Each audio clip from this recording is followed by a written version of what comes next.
Good morning, study time only. Today is 25 May 2020 and we are going to discuss the Hindu analysis.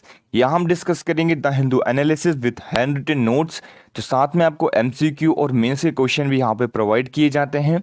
तो जब भी ऐसा लगता है कि यहाँ पे एमसीक्यू बन सकता है तो हम जरूर वहाँ पे एमसीक्यू लेके आते हैं और मेंस के क्वेश्चन भी जरूर लेके आते हैं। देखिए, स्टार्टिंग में हम जो है हैंड रिटन नोट से डिस्कस करते हैं। सबसे पहले आर्टिकल्स देखते हैं कौन कौन सा आज डिस्कस करना है। तो ऐसे कोई खास यहाँ पे न्यूज़ नहीं आई है, इसलिए हम सबसे पहले मूव करते हैं हमारे एडिटोरियल सेक्शन की ओर। देखिए, यहाँ पे आप देख पा रहे हैं या फिर काफ़ी इंपॉर्टेंट ये आर्टिकल आया हुआ है। ये दो article for forms and farmers के बारे में और hardly the 1991 moment for agriculture. ये जो आर्टिकल है, इतना प्यारा आर्टिकल लिखा गया है। मैं आप लोगों से बिल्कुल रिक्वेस्ट करूंगा कि इस आर्टिकल को एक बार जरूर आपको रीड करना है। बहुत इंपॉर्टेंट आर्टिकल ये हो जाता है हमारे एग्जाम के पर्सपेक्टिव से। आज हम जो डिस्कस करेंगे एग्रीकल्चर रिफॉर्म के बारे में डिस्कस करेंगे। उसके अंदर के सारे इंपॉर्टेंट कॉन्सेप्ट, सारे इंपॉर्टेंट पॉइंट सबको हम डिस्कस कर लेंगे। तो बिल्कुल आपको घबराने की जरूरत नहीं है। यहाँ पे एक एक पॉइंट, एपीएमसी एक्ट क्या होता है, कॉन्ट्रैक्ट फार्मिंग क्या होता है और किस तरीके से रिफॉर्म करना चाहिए, वो आपका कंप्लीट हो जाएगा। कुल मिला के कहने का मतलब ये है कि एग्रीकल्चर से रिलेटेड आज के बाद कोई भी टॉपिक किसी भी चीज़ में पूछा जाएगा तो आप उसमें जल्दी से जरूर यहाँ पे सॉल्व कर पाएंगे और आंसर दे पाएंगे। तो चलिए स्टार्ट करते हैं डिस्कशन को विदाउट एनी डिले। सबसे पहले आपको याद रखना है कि एग्रीकल्चर जो है वो किस सब्जेक्ट के अंदर आता है, स्टेट सब्जेक्ट के अंदर आता है। स्टेट लिस्ट के अंदर क्या आता है हमारा, एग्रीकल्चर।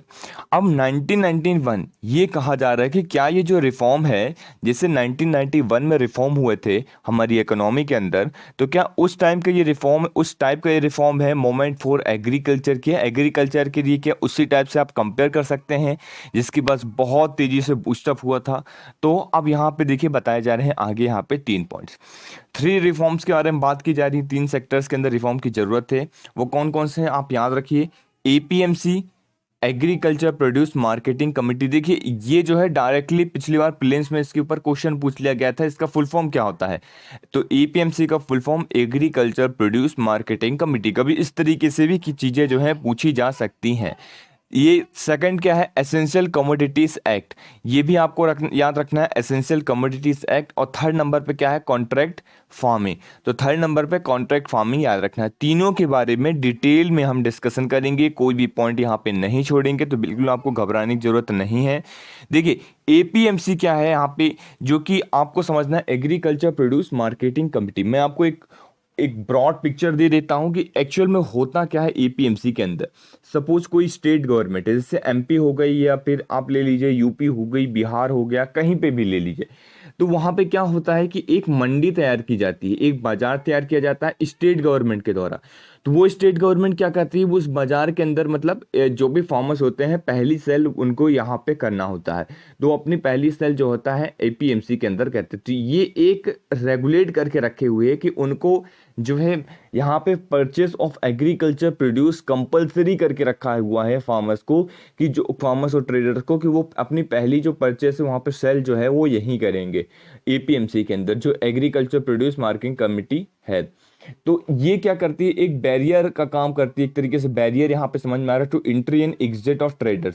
तो एंट्री और एग्जिट के लिए एक बैरियर का काम कर रही है, जिसकी वजह से जो फार्मर्स हैं उनकी फ्रीडम कम हो रही है। देखिए, हो सकता है मे बी पॉसिबल कि जो पहला मंडी वो बेचने जा रहे हैं उसके बहुत अच्छे प्राइस जो है किसी और स्टेट में मिल रहे हो या फिर कहीं और उनको मिल रहा हो, लेकिन उनको एपीएमसी में ही बेचना पड़ेगा। तो ये एक छोटा सा यहाँ पे प्रॉब्लम है जो आपको याद रखना है। आगे चलते हैं हम। यहाँ पे 7 स्टेट गवर्नमेंट ने क्या कर दिया गया है, अमेंड कर दिया गया है एपीएमसी एक्ट को और मेक मोर लिबरल। तो इसको बहुत ज़्यादा लिबरल बना दिया गया है, थोड़ा सा ओपन कर दिया है कि कोई भी इस तरीके से ट्रेड कर सकता है दूसरे स्टेट के साथ भी। अगर वो चाहे तो एपीएमसी में कर सकता है, ना चाहे तो दूसरी जगह उसको अगर बेटर प्राइस मिलते हैं तो वहाँ पे भी वो शिफ्ट कर सकता है। अब देखिए, कुछ स्टेट से उन्हें डीरेगुलेट कर दिए गए हैं, जैसे फूड प्रोडक्ट्स वगैरह हो गए, वेजिटेबल्स के प्रोडक्ट्स वगैरह हो गए, उनको डीरेगुलेट कर दिए। जैसे पहले क्या होता था कि बहुत ज़्यादा रेगुलेशन लगा के रखते थे। गुजरात हो गया, महाराष्ट्र हो गया, उड़ीसा हो गया, आंध्र प्रदेश हो गया। तो चलिए अब पहले से हम सबसे पहले इसको देख लेते हैं एक बार। मैं आपको दिखा देता हूँ ये। ये देखिए,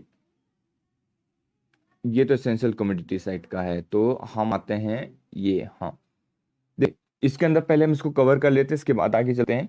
तो जिस इन्होंने क्या किया, डी रेगुलेट कर दिया, जिससे फूड प्रोडक्ट्स, मतलब जिसके ऊपर बहुत ज़्यादा रेगुलेशन लगा के रखा था कि आप इससे ज़्यादा नहीं बेच सकते या फिर आप इतना स्टॉक करके रख सकते हैं, तो इन सब के ऊपर डी रेगुलेट कर दिया गया है। पहले रेगुलेशन करके रखता था, अब इसको छूट दे दी गई है। बिहार ने रिपेल्ड कर दिया, इसे हटा दिया है 2006 में। एपीएमसी जो था बिहार के अंदर, तो ये इसकी स्टडी करेंगे कि इसका जो है क्या रिजल्ट निकल के आया एपीएमसी को हटाने का। अगर इसके अंदर हम रिफॉर्म भी करते हैं तो इसका हटाने का क्या रिजल्ट निकल के आया वो हम देखेंगे।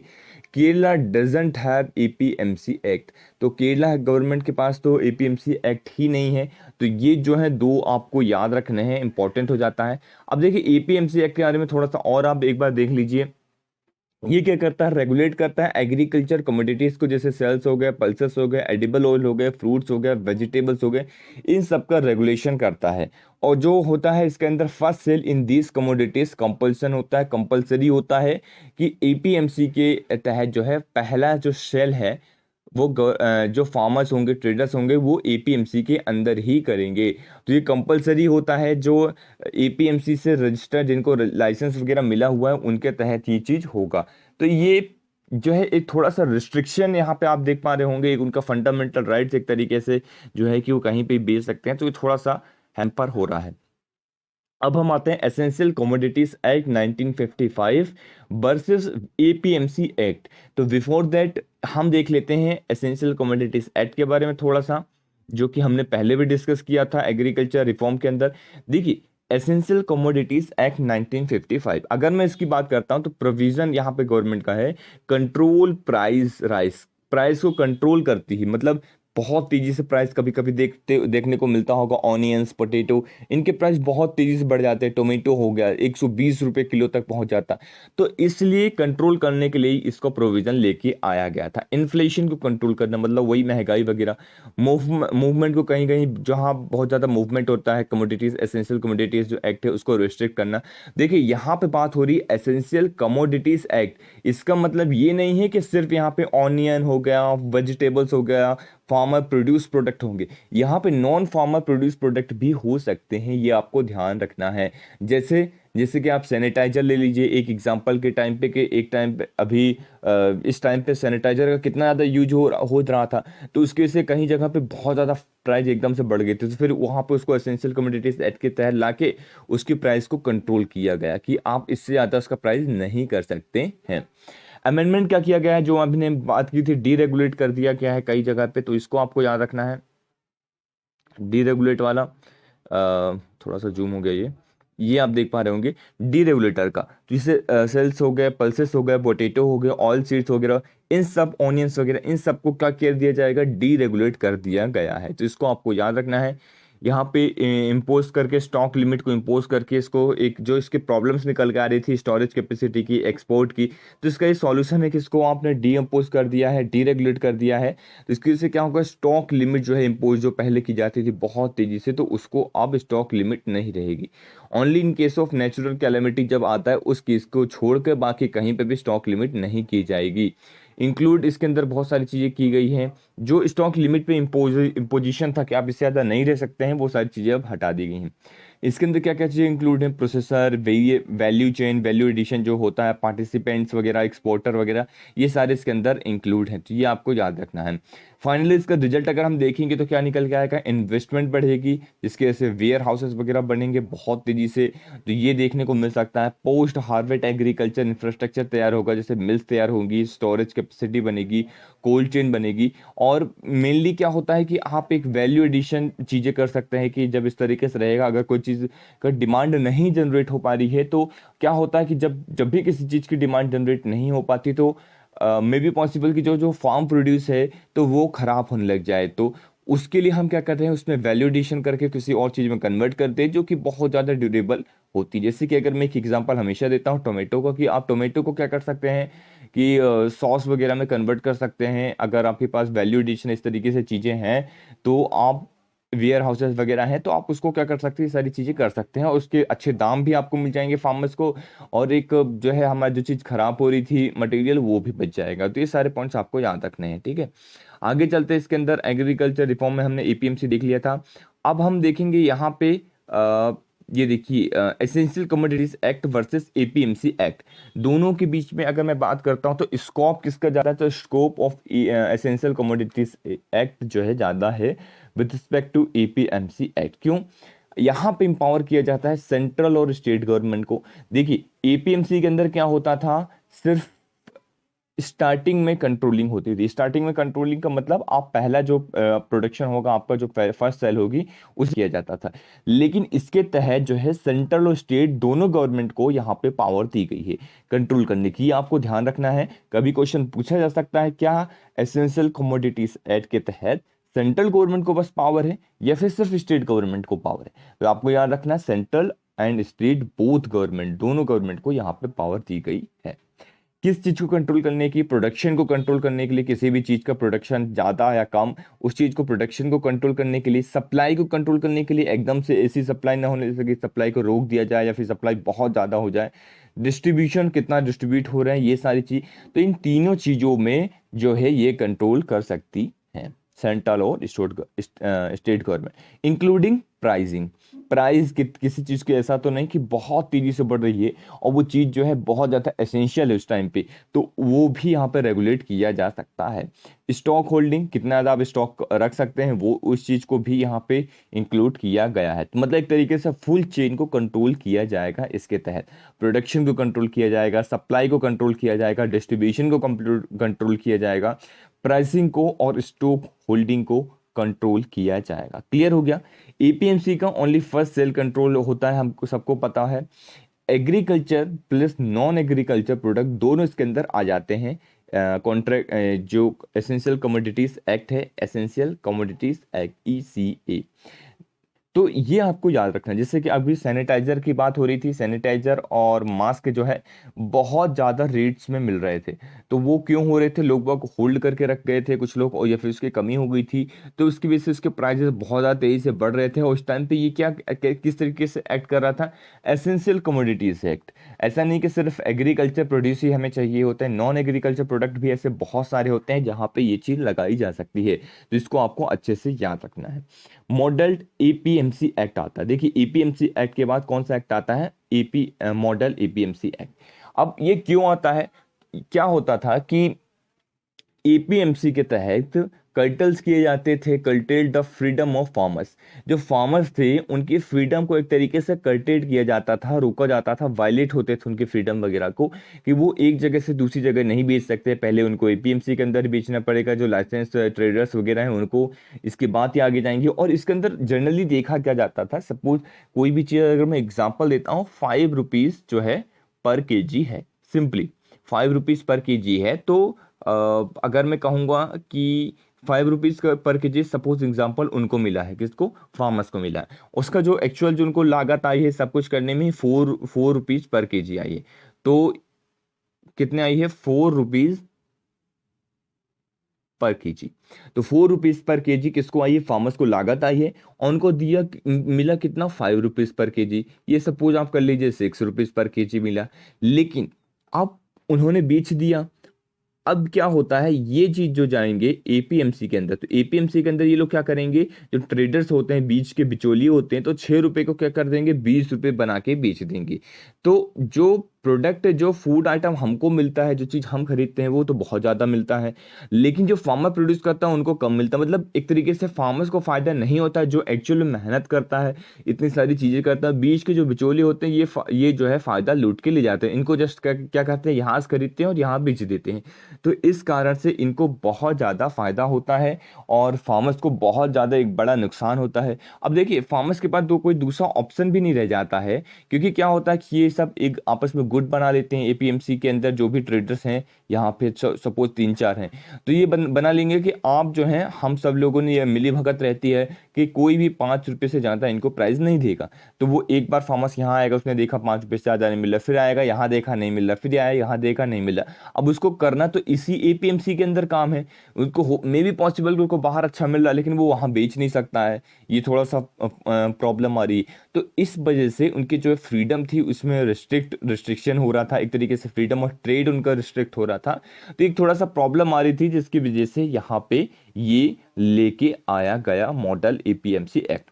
इसके अंदर क्या किया जाता है, मिनिस्ट्री ऑफ एग्रीकल्चर के अंदर के द्वारा इसको डेवलप किया गया था, मॉडल एपीएमसी एक्ट 2003। तो इसको हम देखेंगे डिटेल में, इसके तहत क्या रिफॉर्म किए गए। मॉडल एपीएमसी एक्ट 2003 के तहत डायरेक्ट सेल को अलाउ कर दिया गया। अब डायरेक्ट सेल को मतलब produce to the contract farmer, जो भी कॉन्ट्रैक्ट फार्मर, इसके बाद हम कॉन्ट्रैक्ट फार्मिंग भी देखेंगे। तो जो भी कॉन्ट्रैक्ट जिस फार्मर से कॉन्ट्रैक्ट किया है, सपोज किसी एग्रीकल्चर इंडस्ट्री हो गई कहीं पे जो इस तरीके से वैल्यू एडिशन कर रहे हैं, या अलग अलग जगह पे जो भी इस तरीके से काम कर रहे हैं, उनको आप बेच सकते हो। फॉर एग्जांपल अगर मैं दूं, कोई बनाना हो गया, कोई बनाना बेचना चाहता है, उसने पहले से ही कॉन्ट्रैक्ट कर लिया है और जो बनाना की जो चिप्स इंडस्ट्री है उसको उसने बेच सकता है जहाँ पे अच्छे प्राइस मिल रहे हैं, मे बी वो दूसरे स्टेट के अंदर हो सकता है। तो ये सारी चीज़ें आपको याद रखनी है। इसके अंदर क्या परमिट होगा, permits private person farmers consumer to establish new market. ये बहुत इंपॉर्टेंट हो जाता है, ये बहुत इंपॉर्टेंट पॉइंट है, इसको आप स्टार मार्क कर लीजिए, इसको याद कर लीजिए, तुरंत इसको नोट डाउन कर लीजिए कि ये क्या परमिट करता है मॉडल एपीएमसी, कि आप अपना खुद का प्राइवेट जो है, कोई भी फार्मर्स कंज्यूमर जो है प्राइवेट जो है यहाँ पे एक मंडी, एक मार्केट जो है बना सकता है, स्टैब्लिश कर सकता है एग्रीकल्चर प्रोड्यूस के तहत। तो ये एक बहुत इंपॉर्टेंट पॉइंट है जो यहाँ पे मॉडल एपीएमसी एक्ट के तहत लाया गया है। अब इसके अंदर बताया जा रहा है, सभी स्टेट्स को बोला जा रहा है कि आप इसको फॉलो करिए मॉडल एपीएमसी एक्ट को, लेकिन बहुत सारे स्टेट जो है इसको फॉलो नहीं कर रहे हैं। इसके अंदर क्या प्रोवाइड किया जाता है, setting up a special market जो है क्रिएट किया जाता है। जैसे सपोज स्पेशल मार्केट वेजिटेबल्स हो गए, उनके लिए अलग से स्पेशल मार्केट होगा। स्पेसिफाइड एग्रीकल्चर कमोडिटी, हर एक स्पेसिफाइड जो एग्रीकल्चर कमोडिटी है उसके लिए अलग अलग स्पेशल मार्केट क्रिएट किए जाएंगे। सपोज एग्जांपल अगर मैं फ्रूट्स के लिए अलग हो गया, या गेहूं चावल इनके लिए अलग हो गया, इस तरीके से जो भी यहाँ पे मार्केट क्रिएट की जाएंगे वो स्पेशल मार्केट अलग से तैयार किए जाएंगे। तो ये एक बात की जा रही थी। यहाँ पे लाइसेंस को जो है रिप्लेस कर दिया गया है, इसको आपको याद रखना है। किस चीज़ से, रजिस्ट्रेशन से। जैसे क्या होता था, कोई भी चीज़ सेल या बाय करनी तो उसके तहत अगर आपको बड़े लेवल पे कोई चीज़ सेल करनी हो तो लाइसेंस लेना पड़ता था कि हमको ये चीज़ करनी है। तो हर एक अलग चीज़ के लिए, हर एक अलग प्लेस के लिए अलग अलग लाइसेंस लेना पड़ता था, उसके लिए ज़्यादा प्रॉब्लम आती थी। इसलिए यहाँ पे रजिस्ट्रेशन का प्रोसेस लाया गया कि अलाउ किया गया, allow them to operate one और मोर डिफरेंट एरिया। एक या एक से ज़्यादा एरिया पे या एक से ज़्यादा आइटम पे आप यहाँ पे रजिस्ट्रेशन करवा लीजिए और फिर अपना सिंपली वे में मार्केटिंग करिए और मार्केटिंग इंफ्रास्ट्रक्चर आप तैयार करिए। तो ये मॉडल एपीएमसी एक्ट के तहत लेके आया गया है, जो कि आप अपने मेंस आंसर राइटिंग में मेंशन कर सकते हैं, और मे बी पॉसिबल कि प्री के अंदर भी इसके रिलेटेड क्वेश्चन जो है पूछ लिया जाए। देखिए हमने ये जो एग्रीकल्चर वाला पार्ट है बहुत डिटेल में डिस्कस किया है।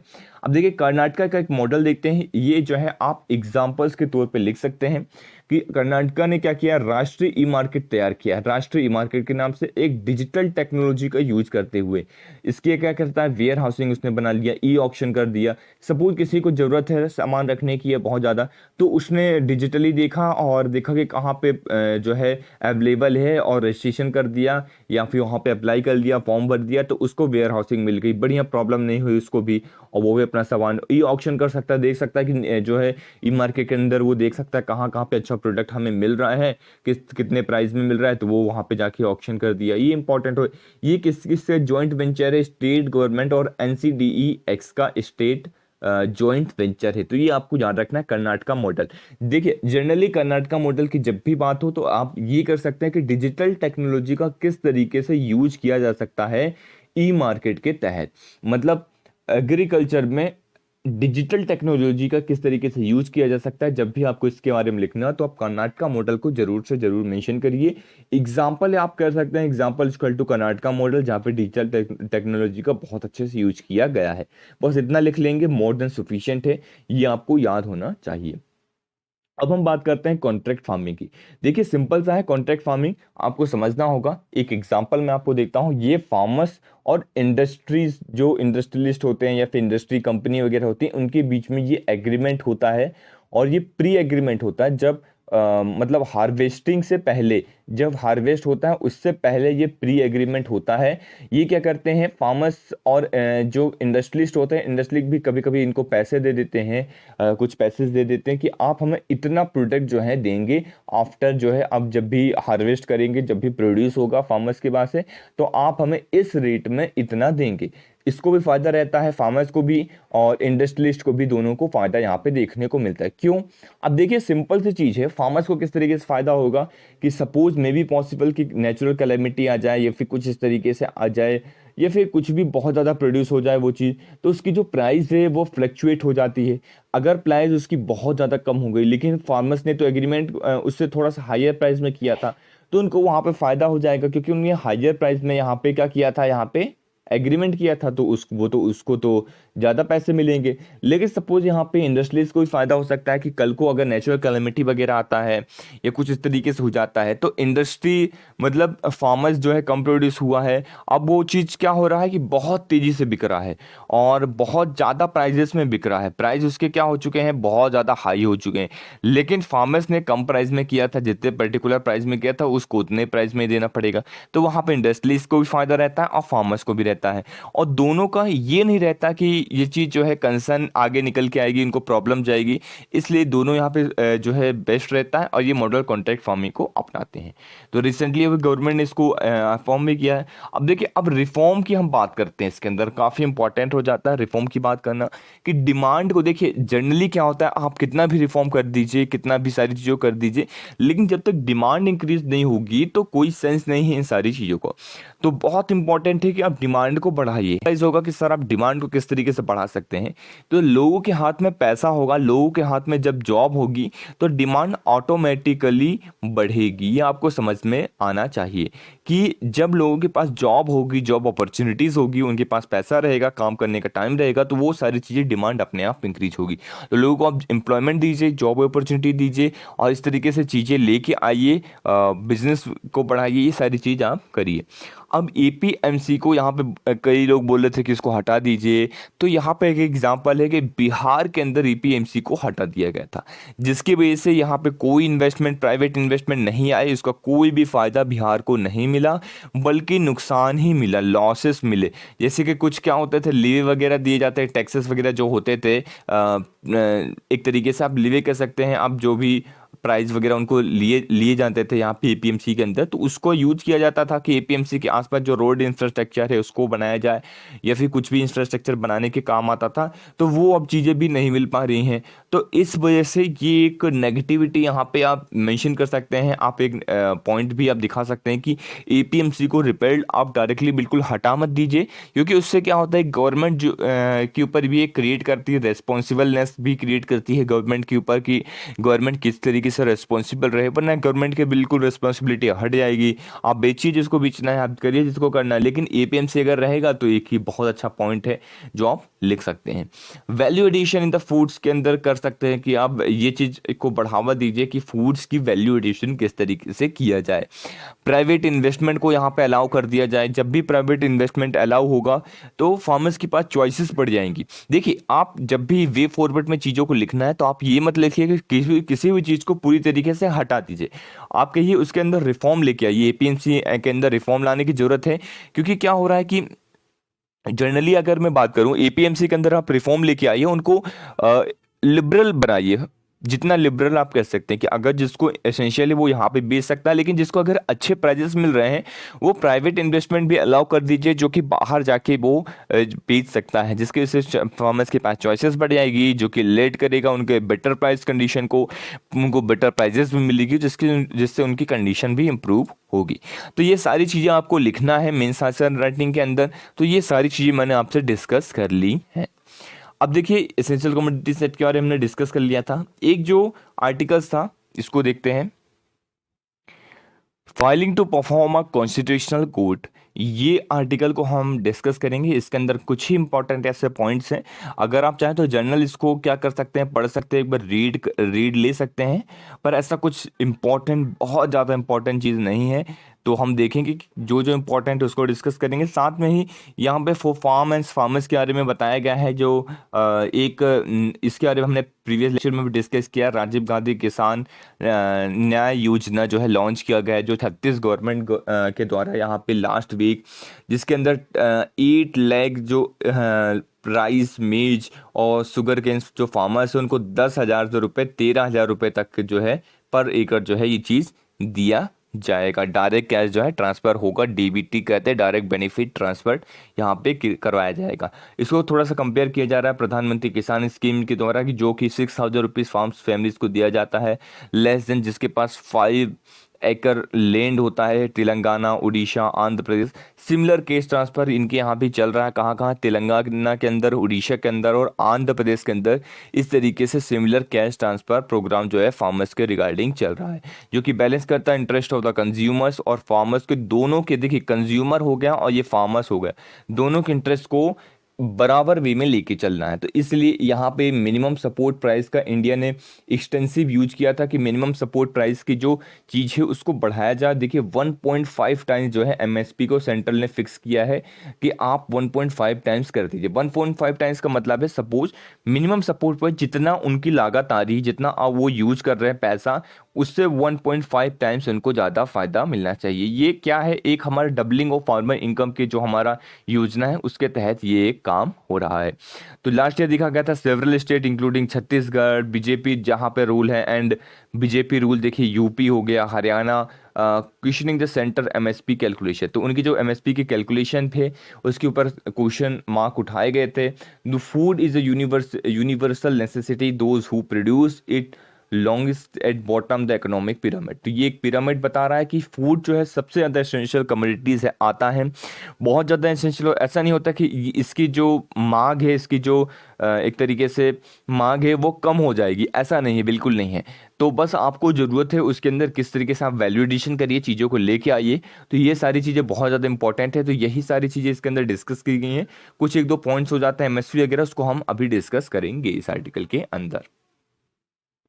जैसे आपको पता होगा एमएसपी जो है 1.5 टाइम्स कर दिया कि गवर्नमेंट के द्वारा, rate at which the government by the green from the farmers. MSP क्या होता है, मिनिमम सपोर्ट प्राइस क्या होता है, जिस रेट पे गवर्नमेंट जो है ग्रीन्स वगैरह फार्मर से खरीदती है उसे हम एमएसपी कहते हैं। क्लियर हो गया, किसके रिकमेंडेशन द्वारा किया गया था, सीएसीपी। ये बॉडी का नाम याद रखना है आपको, CACP, commission for agriculture cost price. तो ये आपको याद होना चाहिए। क्लियर हो गया। अब यहाँ पे नेक्स्ट जो आर्टिकल था हमने देखा था पेज नंबर 7 के अंदर, तो इसको आप एक बार देख लीजिए। यहाँ पे बताया जा रहा है कि fundamental rights of the migrant जो वर्कर है उनके वायलेट किए जा रहे हैं, और जुडिशरी को वॉचडॉग जैसे यहाँ पे रोल प्ले करना चाहिए, लेकिन जो कि रोल अभी प्ले नहीं कर रही जुडिशरी, तो थोड़ा सा यहाँ पे क्रिटिसाइज किया जा रहा है। और यहाँ पे बताया जा रहा है कि जुडिशरी जो है पहले भी बहुत सारे इस तरीके से रोल प्ले कर चुकी है और वेरियस जो है रिफॉर्म लेके आई है। तो ये थोड़ा सा याद दिला रहे हैं कि जुडिशरी आपने पहले ऐसे किया है, अभी भी आपको इस तरीके से चीज़ों को करना चाहिए। जो फार्मर्स की अधिकार हैं, उनके जो राइट्स हैं वो वायलेट्स हो रहे हैं, उनको एक जनरल राइट्स नहीं दिए जा रहे हैं, इसलिए आपको ये चीज़ कदम उठानी चाहिए। इमरजेंसी के टाइम में किसी भी कंडीशन में ड्यूटी ऑफ ऑल, मतलब सबकी जो ड्यूटी है, जैसे पुलिस हो गई, आर्मी हो गई, उनकी जो ड्यूटीज है वो सब चीज़ जो कॉन्स्टिट्यूशनल के प्रायोरिटी के अंदर ही बाउंड करके रखना चाहिए।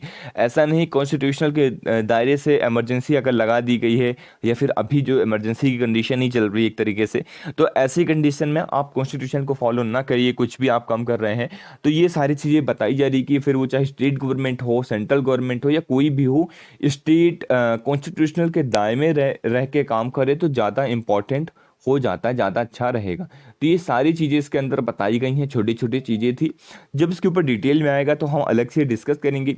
एक आर्टिकल जो है इसके अंदर रिलेटेड टू, यहाँ पे मैं आपको बता देता हूँ, आईआर से रिलेटेड है, तो आईआर से आप सभी लोगों को पता होगा, हम अलग से डिस्कस करते हैं, उसका अलग से एक लेक्चर आता है, तो जरूर से वो लेक्चर को आप देखिए। एक लेक्चर हम लोगों ने डाला हुआ है आईआर से रिलेटेड, जो भी इंपॉर्टेंट न्यूज़ होंगी और जो भी इंपॉर्टेंट होगा उसके अंदर हम डिस्कस करते हैं। साथ में आपके लिए जरूर से जरूर लेके आ रहे हैं एमसीक्यू की सीरीज, जो है बहुत इंपॉर्टेंट हो जाता है, जहां हम डेली के एमसीक्यू डिस्कस करते हैं। 10 एमसीक्यू डिस्कस किए जाते हैं, उस दिन के जो करंट अफेयर्स हैं डेली करंट अफेयर्स से उठाए जाते हैं। और 5 एमसीक्यू आपको मैं समझा देता हूँ। यहाँ पे जो एमसीक्यू का हमारा क्राइटेरिया रखा है हमने, वहाँ पे 10 + 5 का रखा हुआ है। मतलब जो 5 एमसीक्यू होंगे वो स्टैटिक पोर्शन से होंगे, और 5 एमसीक्यू जो होंगे ईयरली बेसिस पे जो भी करंट अफेयर्स रहे हैं उसके बेसिस में, करंट अफेयर्स के बेसिस पे होगा।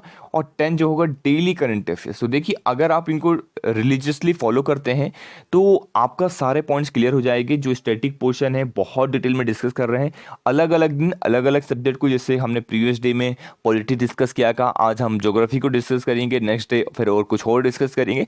इस तरीके से सभी सब्जेक्ट से आपका कॉन्टैक्ट बना रहेगा, स्टैटिक पोर्शन से भी। डेली के 10 करंट अफेयर्स के अगर आप क्वेश्चन को सॉल्व कर लेंगे तो यहाँ से आपका स्टैटिक पोर्शन भी एक तरीके से कवर होगा, क्योंकि बहुत सारे ऐसे क्वेश्चन होते हैं जो स्टैटिक से रिलेटेड होते हैं, पर जो भी करंट अफेयर्स में रहे उनको हम डिस्कस करते हैं। 10 यहाँ पे एमसीक्यू, साथ में सिर्फ एमसीक्यू नहीं डिस्कस करते बल्कि हम उसका डिटेल में एक्सप्लेनेशन देखते हैं, पिक्चर्स की माध्यम से बहुत ही अच्छे से यहाँ पे डिस्कस करते हैं। तो जरूर से जरूर उसको आपको देखना है।